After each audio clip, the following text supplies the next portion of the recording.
Welcome to another episode of Rainbow Popcorn. We are 2 out of 3 brothers reviewing movies through a rainbow lens. Hello, Brett. Lee, we have a drink.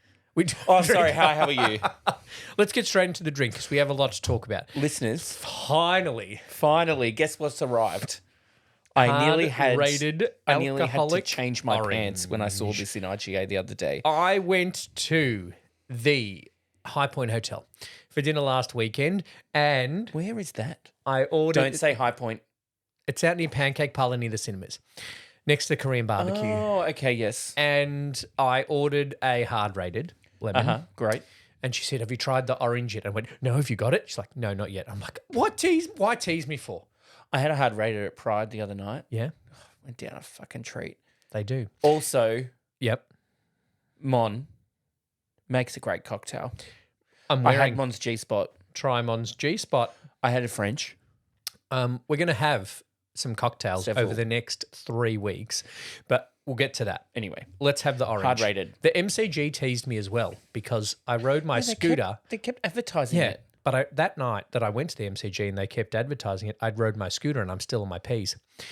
Hard rated alcoholic orange. Ready? Oh my God, what a day. Cheers. Wait, I need to smell it. Oh, That's very orange. yeah. Cheers. Oh, yes.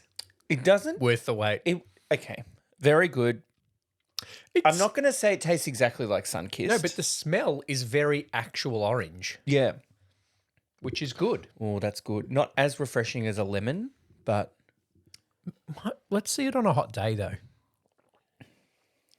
very good. Oh, At the time of recording this, it's 8 degrees, can so we die. don't need refreshing. this is great. This is the highlight of my year. The highlight of my year is going to be the Pride Short Film Festival. Imagine if it was. Brett, look back on 2025. What was your highlight? Alcoholic orange beverage. Yeah. When the D-grade celebrities walking along the banks of the Yarra and you're there to watch the fireworks on New Yep. Year's Eve, Yep. you're like, what's the highlight of your year so far? Or sum up 2025. We got to host the Pride Short Film Festival at Pride of Our Footscray, but that does not compare to a an alcoholic hard-rated orange. alcoholic orange. I think it will compare and surpass Hopefully. drinking a drink. Sorry, any filmmakers that are listening and are worried It will. now It will. that your film might not be as good as an alcoholic orange beverage Yep. from will be. CUB/Asahi. Look, judging by the quality of the content that we will be viewing on the night, it will surpass the drink. You know what also will surpass the drink? We've already mentioned it. Having a cocktail Yeah. from Mon I had in couple Superbia. the other night. My friends had some couple. Makes a great amaretto sour, does Mon. She just ticks all the boxes, so to speak. There you go. We are going to, this episode, preview all 17 movies that are being featured as part of Pride Short Film Festival. So the festival is the 28th of August, the 3rd of September and the 10th of September. Yes. Over the course of 3 weeks at Pride of Our Footscray. We are co-hosting with Cortex. Yep. Host of Pride Movie Night. If you haven't got your tickets yet, then get onto prideofourfootscray.bar/events and you can buy your tickets there. You get a festival pass for all 3 nights You do. and it is an absolute bargain. Uh-huh. And if you use the promo code Popcorn Short Film, that will tell everybody Yeah. that you're a Rainbow Popcorn listener and you get a discount on your tickets. 15% off. So use the code Popcorn Short Film Yes. when you go to prideofourfootscray.bar/events Tell them Brett sent you. and you get your Ole. 15% off your tickets. We are going to preview all of the movies in this episode. There's 17 of them. Let's go. All right. We're not going to say which one's our favourites. No, we're going to save that for the night and we're going to get the filmmakers up on screen and say, I didn't like yours. Yeah, sorry. What the fuck was that? No. Gone. No. We shall start with night 1. Yes, these aren't in the screening order, but these are in the night's order. So, Jake Neville directed film After the Funeral. Yes. Comedy. Comedy. Taylor Swift jokes. A lot of Taylor Swift references. Yeah. And I didn't mind it. I was okay with it. As in, okay, that sounds bad, me reviewing a movie, previewing a movie, but that my dislike of Taylor Swift is noted. It's a well-written script. It's quick. Well-written script. It's funny one-liners. Witty. There's only like 2 or 3 characters in it. Yep. But I like it. It's quite funny. It is quite good. I think Horse girl jokes in there too. Horse girl jokes, Taylor Swift references. Bit of swearing. Bit of swearing. Yeah. And themes. There was actually one bit when I watched it. There was a few moments in this I actually laughed out loud. Yeah. And sorry, Jake, if you're listening, that doesn't sound like a great comment. But if you've listened to the history of the podcast, but I was an at actual home by laugh myself out loud. watching it. Yeah, an actual laugh out loud's a very good thing. Yeah. From Brett. Just ask Happy Gilmore too. It didn't get one. But yeah, I really enjoyed this one. I think it's like we said, very well written. The acting's really good. It's good comedy. Yeah. Also on that night is a film called Found. Not a comedy. Not a comedy. A tear. Coming of age drama about a young trans person finding their place in the community. Very good. Again, well acted. The acting in this was very good. Quite touching. The young main actor. Yep. Very good. Well, Played I Apollo. believe that's also the director. Oh, a bit of a personal story. Yeah. And you will recognise the mum from other things. Cool. I've seen her in things. That's good. Yeah. I've seen her in Found, which you can see at the Pride Short Film Festival on the that's 28th very good. of August. I really liked that one. That was quite a touching story. Yep. Quite a contrast to Laughing at a Horse Girl's Funeral, but still a very well told story. Well, I think overall that's what's very good about the festival and the movies that are being shown is that the queer community is very diverse. Correct. And the films that are being shown reflect that. Tommy's done a great job of somehow grouping such a wide variety of films. Yep. So the third on that night is One Night, number 1 night. Yep. Which is a horror film. Which I thought this was pretty good. Yeah, I liked this one too. I'm going to say that about every one of these movies, by the way. So, yeah. It's a build-up of suspense and you don't kind of know which way it's going to go. Yes.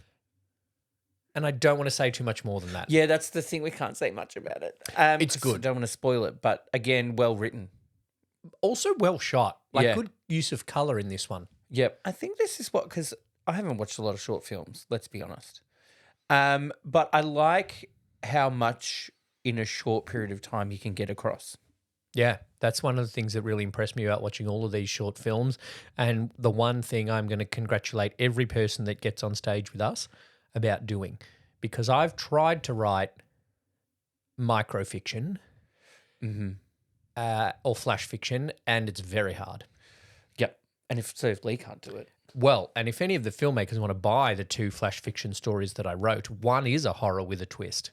Ooh. So there you go. That's actually one of the cocktails of the night. Pablo, who directed One Night, might want to buy it from me. Just putting the hint out there. Yes.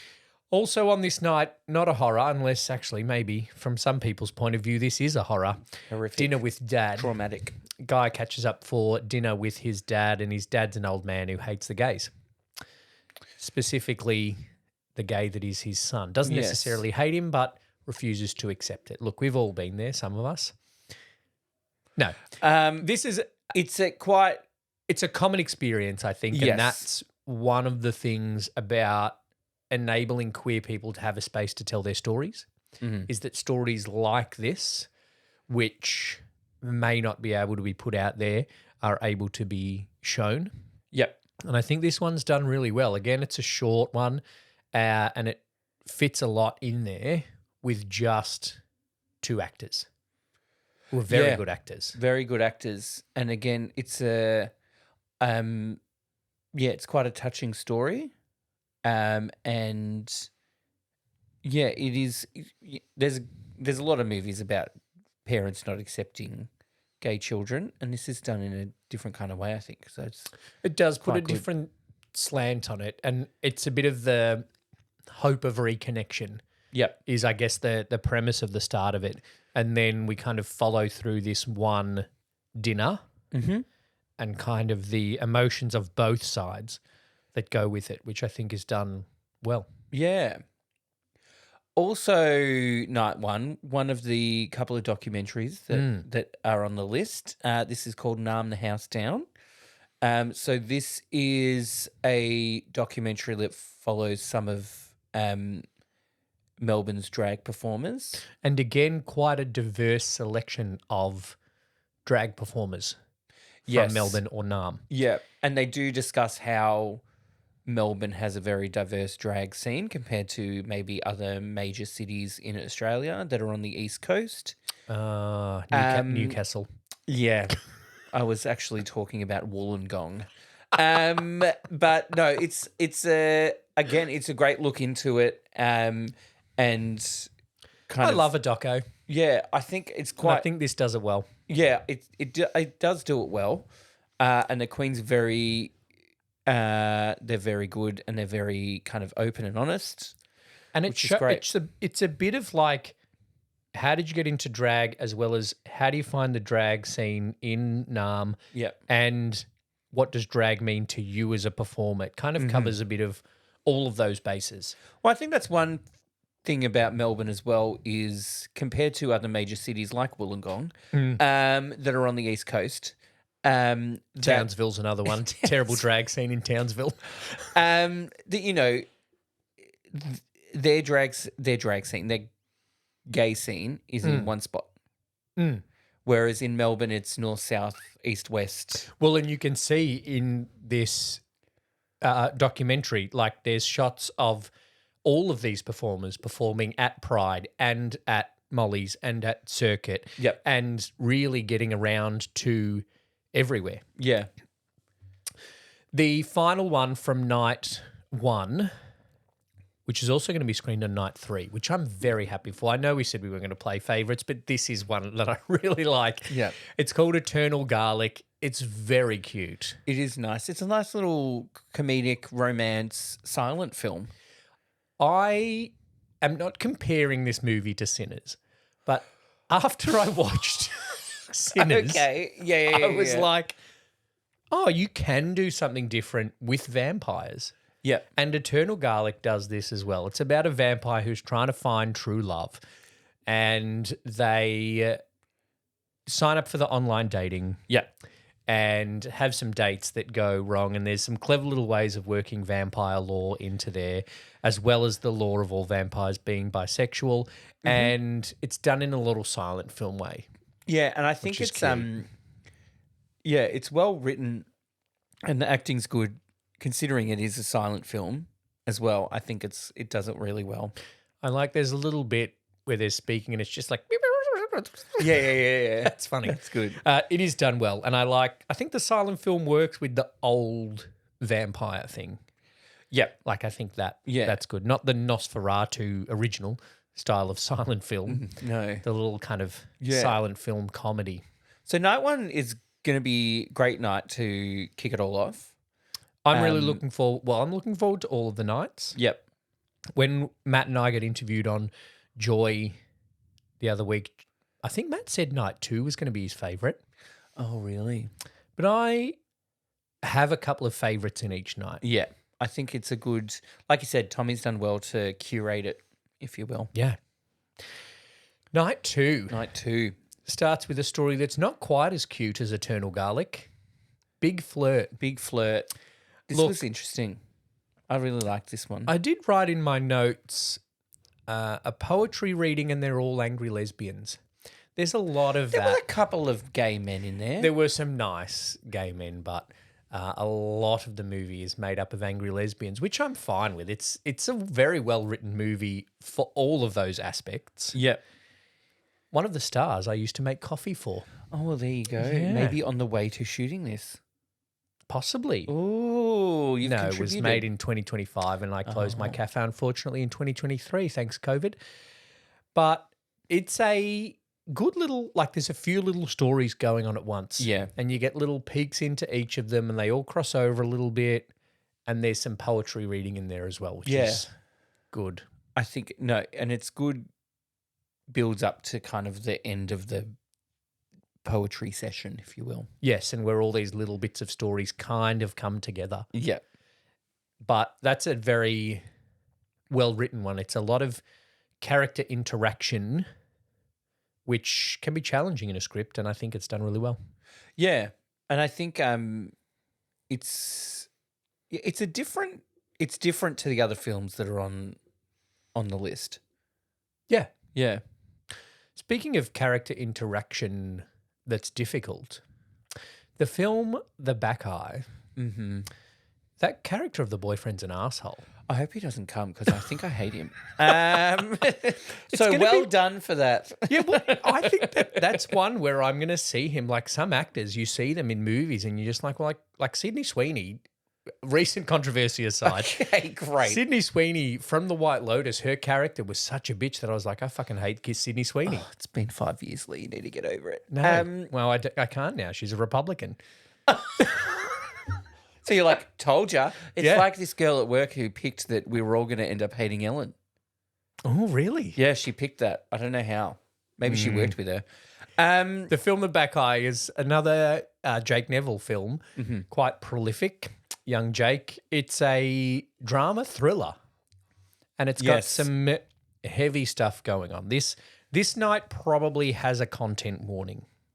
Yeah. There are themes Yes. in this one, as well as some language. Language.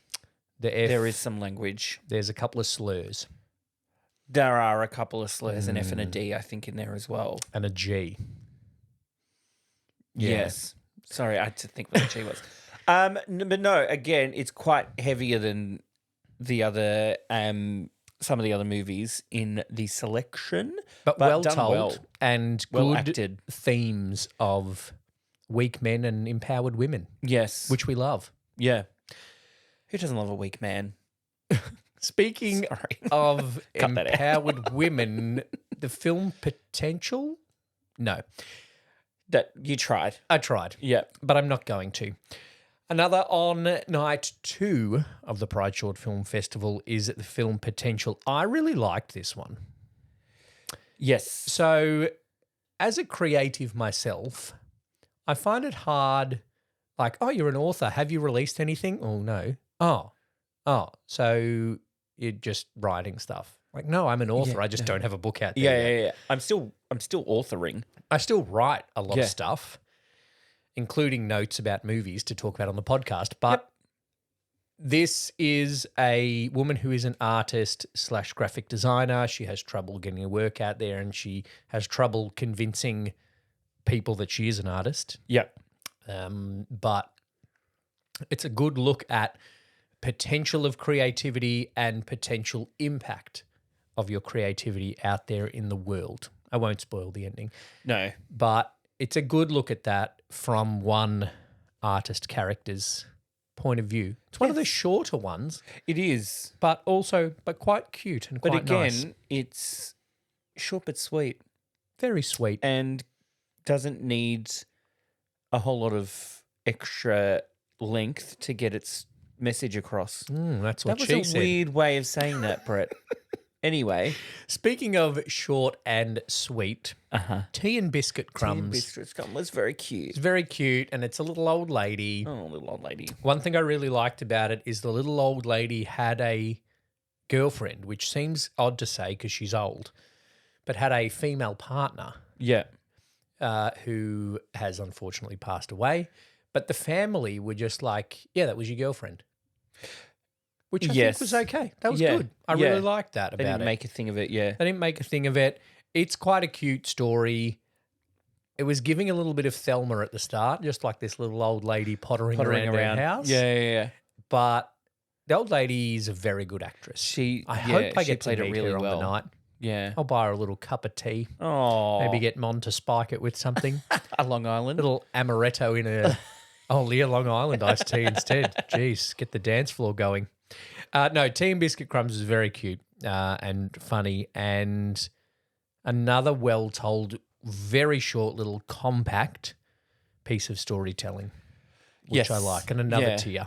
Yeah. I watched that and I went, oh, Lee might cry at this. I think on every night I'm going to be scared, laughing, and crying. Yep, All in the one night, which is the beauty of short film. it is. You're going to be confused as well on one of these nights. I am, and I'm actually excited to watch The Devil in the Deep Blue Sea again because there was a lot going on in a good way. Yeah. But I need to watch it again to fully understand everything that was going on. Well, and hopefully Brenton Potter, the director, is there so you can ask Yeah, any I can follow-up ask him questions that you have. Directly, what was happening?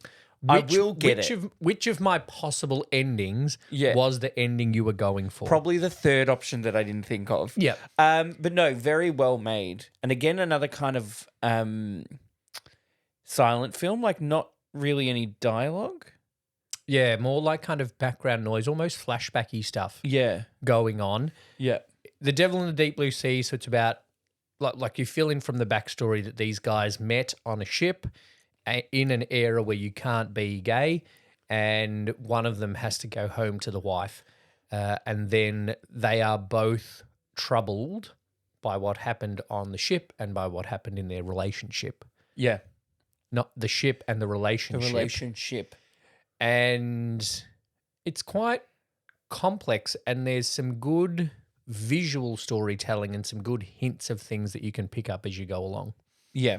No, it's very good. It's very well made. And again, good acting. Horror/drama, Thrillery suspense almost. all of them. Yeah. Horror, drama, thriller, It's almost suspense. all of the categories except comedy. I didn't laugh, you're right. What I did laugh at was the next one, though. The Cult of the Reusable Coffee Yes, Cup. definitely a comedy. This Definitely is... made in Melbourne. Definitely on the north of Melbourne. Oh, yeah, it's very north side. Very north. Very Fitzroy, north very side. Brunswick. I think it's actually filmed partly in Savers in Brunswick, which gives Yeah. you a very good indication of the type of film that it's made. One of Matt's favourites. Yeah. He's been public about that. He said it on Joy FM last week. It's a piss take of Melburnians needing a little exclusivity. Yep. There's a lot of chat about how do we find this venue? Have you been to this one? It's been reviewed on that website. Oh, no, I don't go to anything by that Behind website. a bookcase in a thing. It's got to be this. It's your little speakeasy, whatever. And So it's like a speakeasy for coffee. it's a bit of a speakeasy for coffee, which is a very Melburnian thing. And they do have their reusable coffee cups, and they do go to the op shop to buy their clothes. It's very good. Very Melburnian. Yep. And the barista, in where they end up, it's not just the patrons who are sitting on a milk crate. The barista's coffee machine is on a milk crate. So that's very what used to be called hipster cafe. Very hipster cafe. I don't know, what do we call that now? Cafe. Okay. There's cafes or 7-Eleven. Okay. I think they're all pretty hipster by now. Yeah, true. So night two will be a good one. Very Night diverse two on rounds night two out, as very well. diverse as well. But again, Tommy's done well to find some connection between all of them. Yep. Then we get on to night 3, the 10th of September. Starting with another Jake Neville flick. Yeah, Jakey Neville. I hope see don't you. mind I hope you don't mind me calling you Jakey. Jakey. I feel like I know you. I See You, which was again another one with Good horror. small cast. It's just the one guy. It's the one main guy. Yeah. And one question I want to ask Jake, Yeah. did he write for that guy to be in his jocks the whole time? Or was the actor like, well, I've been going to the gym. Yeah. So Well, can I just wear my jocks? either way, whatever. We're okay with it. Yeah. It is pretty much just this one guy for the film, and it's suspensey, horror, potential home invasion-y type creepiness. Yeah. Suspense thriller. And some good, like, intense shots. The film's called I See You, and I think deliberately, like, there's a shot that's with a security camera. There's a shot that's like looking from someone else's house, different ways of seeing our main character as we go through the film. Yep. So I'm looking forward to seeing that one on a slightly bigger screen Yes. with some people who might be hopefully scared at the same points as me. Yeah. I think The ending, it'll be good. a little bit of a jump scare at the end. Yeah. Yeah, that's all I'm going to say. And it does kind of lead to that. I think there's almost like a few fakes in there, isn't there? yeah, Yeah. there's a couple of moments. Yeah. Another horror, Cortex's favourite, just going to say it. Yeah. And they'll probably say it too. And it's very much, if you've been to a few Pride movie nights and chatted with Cortex, that's probably all we need to say about Out of Bounds. It's Cortex's favourite. You know what kind of movie you're going to get. Horror, bloody, Gory. set at a butcher. Set at a butcher shop. So, yeah. That sets the tone. Yeah. And also Out of Bounds kind of, sets the scene. What's behind the door. Mm. And it does have a bit of a B grady horror vibe. Yeah. Which is definitely something that Cortex loves. So, yeah, just very different horror to ICU, this kind of suspensey, build-up, creepy thing, whereas this one is, again, got a build-up, but there's a bit of gore and a bit of and pretty good. Like the gore, guts in there. Yeah, the gore and the kind of bloody horror is well done for a short film. I think it's quite good. Presumably not a large budget to do that on the limitations. As a person who once worked at a butcher, accurate. This is exactly what happens in butcher shops. Yeah. Even if they're just about chickens. Yeah. They don't exist anymore, do they? I don't believe so. Okay. So we take a bit of a turn from the horror blood to a romance drama with Anna Maguire's Sacrifice. And this is the one I'm going to cry at on the night. Great. Not great. Why is that great, Brett? So have I laughed yet on night 3? You have because that's the third movie. Okay. So Sacrifice is the one I'm going to cry at. Yep. There's a couple, 2 guys, bit of fighting, like, but then engaged. Happy. Yeah. But he has to go off to fight in a conflict. Yes. And so there's a bit of that kind of angst. There's also a bit of commentary around not gays in the military like Alexander the Great, but thanks for the birdcage reference. God. I can't think about it. Talk about gays in the military. Alexander Great was a fag. Sorry. Sorry, Anna Maguire. We've derailed the discussion about your movie. Yes, I think a little bit of social commentary in there as well. Yeah, but again, small cast, as I think kind of needs to be a thing in a short film, but very well acted from the 2 leads. And yeah, the romance drama of it, there'll be a couple of tears. Yeah. But I think people will enjoy story. The movie. Yeah. Yeah. Action.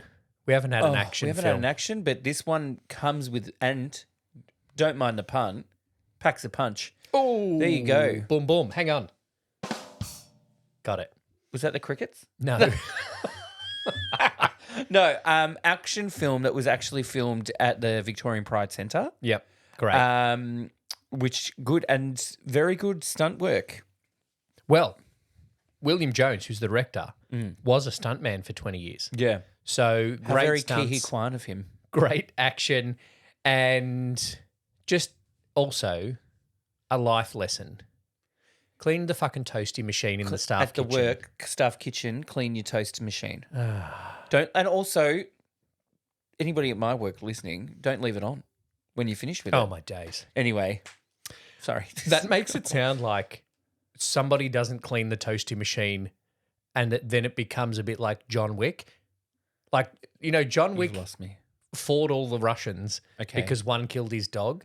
We just made it sound like in The Last Custodians, this guy goes on a killing rampage because someone didn't fucking clean the toasty machine. No, it just fuels the anger. It's not the main reason for the fighting. It's part of the anger, and films have to have a lesson, and that's the lesson in this film. But it is, as the name suggests, The Last Custodians. It's a bit of a protection of some of the stuff at the Victorian Pride Centre, which is well done.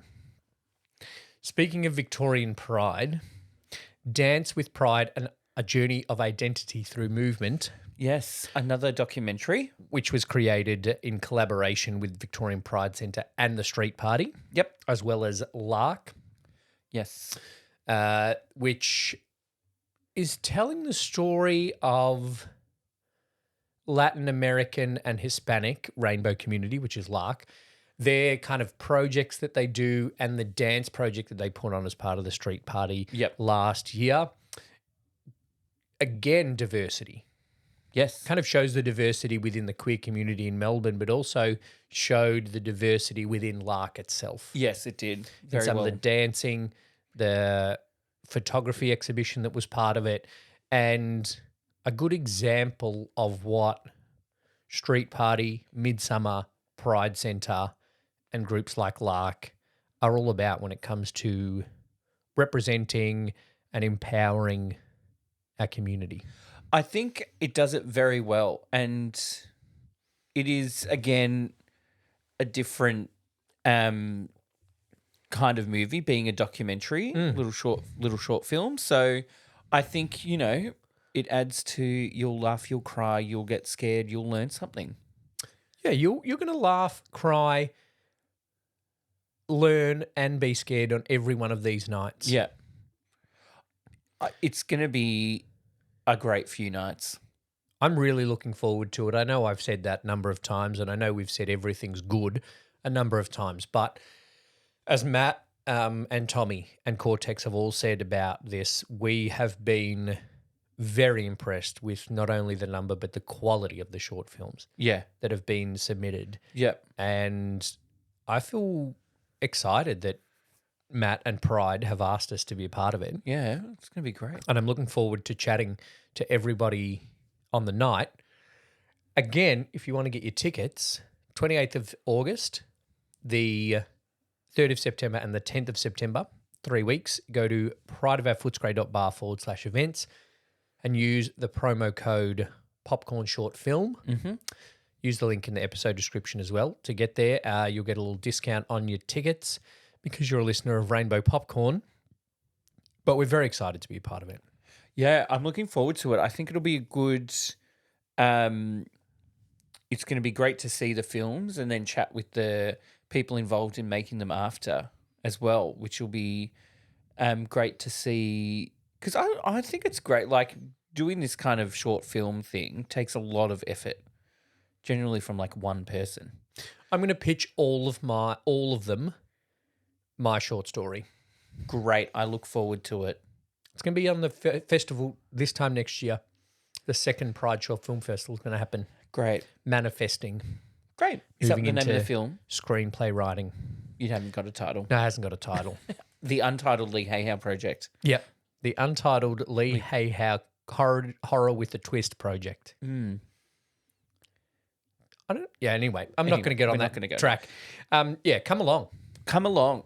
Chat with us. Have a French martini with me and a Toblerone with Lee. Oh, please have a Long Island iced tea with With the old lady. old lady Tea from and biscuit crumbs. Tea and Biscuit Long Crumbs. Island iced tea and biscuit crumbs. Or with Rachel, the director of Tea Yeah. and Biscuit Crumbs. I'll have a Long Island iced tea and a biscuit with her. Yeah. I wonder what biscuit. Monte Shortbread Carlo. cream. Oh. Shortbread cream. Which one's that? The shortbread with cream Oh, in the it. shortbread cream, of course. I was thinking a round one, but all I could think of was the orange cream. They're not good. I don't mind a Kingston. Kingston, yep.